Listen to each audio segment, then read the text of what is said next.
હરેક ધર્મની અંદર અસામાજિક તત્વો હોય જ છે. કોઈ એક ધર્મ એવો નથી કે એની અંદર ખાલી આ જ ધર્મની અંદર અસામાજિક તત્વો હોય. એટલે આ વસ્તુ તો બંને ધર્મના લોકોને લાગુ પડે. પણ મારી બહુ સ્પષ્ટ વાત છે કે જો તમારે પ્રાચીન ગરબાઓમાં જ રસ હોય તો આ વસ્તુ થવી જોઈએ.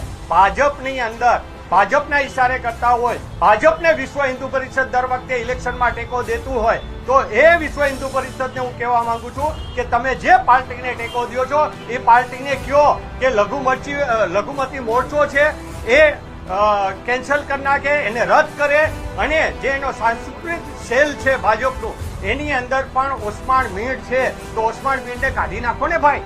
માત્ર ને માત્ર ખાલી ટાર્ગેટ બનાવી અને પોતાના ફોટોગ્રાફ કરવા અને પોતાની વાહવાહી કરવા માટે જે કરી રહ્યા છે એ વિશ્વ હિન્દુ પરિષદના નેતાઓને ફરીથી કહું છું કે તમે ધર્મના રક્ષક હો તો તમે જે દલિત સમાજોને અન્યાય થયો છે, જે હિન્દુ દલિતોને અન્યાય થયો છે એના માટે તમે શું કરશો એ સ્પષ્ટતા કરે.